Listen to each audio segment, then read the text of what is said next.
Hello everyone and welcome back to the channel. आज हम discuss करेंगे करंट अफेयर का एक बहुत इंपॉर्टेंट टॉपिक जिसका नाम है outer space treaty. In this video we will be discussing all the basic pin points कि क्या होता है एंड फीचर्स क्या है आउटर स्पेस ट्रीटी के, इंपॉर्टेंट फॉर योर एग्जाम। चलिए शुरू करते हैं। सबसे पहले आ जाते हैं कुछ बेसिक इन्फॉर्मेशन के ऊपर कि ये ट्रीटी है क्या, इन साइन कब की गई थी। जैसे कि आप सब देख सकते हैं कि it was signed in 1967, 27 January.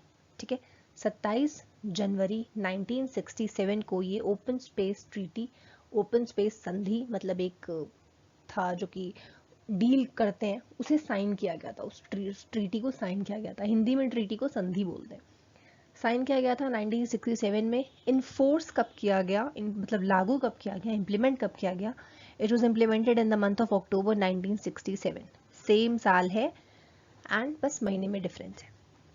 The Outer Space Treaty or Treaty on Principles Governing the Activities of States in the Exploration and Use of Outer Space including the Moon and other celestial bodies। ये इसका दूसरा नाम है Outer Space Treaty का, ये synonym है इतना बड़ा सा। ये है क्या? It is an international treaty, एक इंटरनेशनल संधि है। क्या करती है? बाइंडिंग द पार्टीज, जितने भी सिग्नेटरीज हैं जिन्होंने भी इस ट्रीटी को साइन किया है, उन्हें बाइंड करती है। क्या करने से?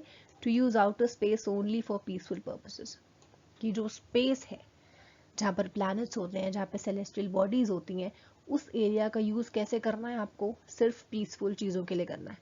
बम धमाके ये सारी चीज़ें आपको नहीं करनी है।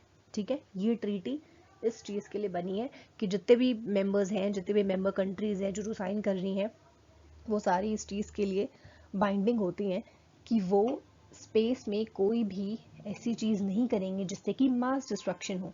ठीक है, और क्या?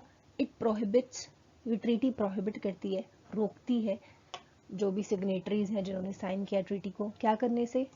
Use of weapons of mass destruction. भारी भरकम हथियार, बम धमाके, रेडियो एक्टिव चीज़ें, इन सारे चीज़ों को, ऐसे वेपन्स का आप यूज़ नहीं कर सकते। कहाँ पे? ओपन स्पेस में। ठीक है, या आउटर स्पेस में। It bar signatories from placing weapons, आप वेपन्स को प्लेस भी नहीं कर सकते जो कि मास डिस्ट्रक्शन वाले वेपन्स हैं। कहाँ पे नहीं प्लेस कर सकते? In the orbit of the earth, earth के ऑर्बिट में नहीं कर सकते, मून के ऑर्बिट में नहीं कर सकते, किसी भी सेलेस्टियल बॉडी में आप नहीं कर सकते। मतलब आप स्पेस में अपने किसी भी वेपन को चाहे तो आप वहाँ पर रख दें, ऐसा नहीं कर सकते। It prohibits the ownership of celestial bodies, आप किसी भी प्लैनेट को ये नहीं बोल सकते कि जुपिटर मेरा है या मार्स मेरा है, वीनस मेरा है, ऐसा कुछ नहीं बोल सकते। प्लैनेट्स की कोई भी ओनरशिप किसी की भी नहीं है, किसी भी देश की कोई भी ओनरशिप नहीं है। Many proposals for an arms control treaty governing outer space were debated during a General Assembly session in December 1966, which further led to the drafting and adoption। अच्छा, 1966 दिसंबर के महीने में बड़े डिबेट होते थे, बड़े डिस्कशंस होते थे। कहाँ पे? जनरल असेंबली में, यूनाइटेड नेशंस की, कि भाई कुछ ऐसी लॉ बनाओ, कोई ऐसी ट्रीटी बनाओ कि कोई भी आउटर स्पेस में मास डिस्ट्रक्शन वाले वेपन्स का इस्तेमाल ना करे। बड़े डिबेट हुए, तो अगले ही महीने जनवरी 1967 को आउटर स्पेस ट्रीटी अडॉप्ट कर ली गई एंड इन्फोर्स कब करी गई थी? इन्फोर्स करी गई थी in the month of October same year.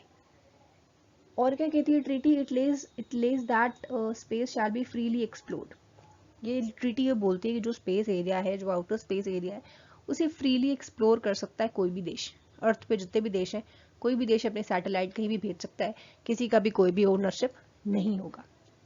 It forbids, prohibit करती है ये ट्रीटी, आप जितने भी सिग्नेटरीज हैं, मिलिट्री बेस नहीं बना सकते स्पेस में, अपने वेपन्स को टेस्ट नहीं कर सकते स्पेस में, एंड कंडक्टिंग मिलिट्री मैन्यूवर्स, ये सब चीज़ें नहीं कर सकते सेलेस्टियल बॉडीज में। ठीक है, कन्वेंशनल वेपन्स कर सकते हैं, काइनेटिक बम्बार्डमेंट्स अलाउ है। कन्वेंशनल वेपन्स मतलब हल्के फुल्के हथियार जो कि बहुत ही, जो मास डिस्ट्रक्शन नहीं करते, वो आप उनका इस्तेमाल कर सकते हो। एंड काइनेटिक बम्बार्डमेंट जो कि आर्टिफिशियल बम्बार्डमेंट्स होते हैं, वो आप कर सकते हो। इनिशियली रैटिफिकेशन किसने किया था आउटर स्पेस ट्रीटी को? It was ratified by UK, US and Russia. अभी प्रेजेंटली कितने मेंबर्स हैं आउटर स्पेस ट्रीटी के? There are 111 members including India. There are 23 countries who have signed the treaty but not ratified। 23 तो ऐसे देश हैं जो ट्रीटी को साइन कर चुके हैं बट रेटिफाई नहीं किया। रेटिफाई नहीं किया मतलब ट्रीटी को लीगल स्टेटस नहीं दिया अपने देश में। ठीक है, 23 ऐसे देश है जिन्होंने साइन तो कर लिया बट अभी इम्प्लीमेंट नहीं किया, उसे कहते हैं ratification. Then comes UN office for outer space affairs, establish किया गया था 1958 में। हेडक्वार्टर्स कहाँ है इसका? इसका हेडक्वार्टर्स वियना ऑस्ट्रिया में। Militarization of outer space are dealt by conference, अगर मिलिटराइजेशन हो रहा है आउटर स्पेस में तो डील करेगा कॉन्फ्रेंस ऑन डिसआर्मामेंट डील करेगा। एंड कॉन्फ्रेंस ऑफ डिसआर्मामेंट कहाँ है? It is in Geneva. And Geneva कहाँ है? अगेन स्विट्जरलैंड में।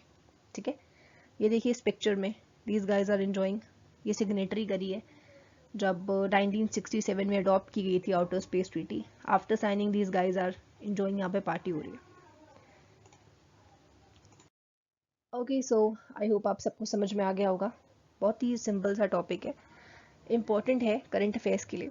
Thank you everyone for watching the video. If you liked, आपको पसंद आया अगर तो लाइक कर सकते हैं, शेयर कर सकते हैं अपने दोस्तों को, सब्सक्राइब कर सकते हैं चैनल को। फेसबुक पर अगर हैं तो इकोनॉमिक्स हब के नाम से पेज है, चाहे तो पेज को लाइक कर सकते हैं for all the updates. If you are on Telegram you can join our channel जिसका नाम है Ayushi Sharma education, for all PDFs, for all notes, जो भी पढ़ाती हूँ आप पे शेयर कर देती हूँ। Thank you again and may God bless you all.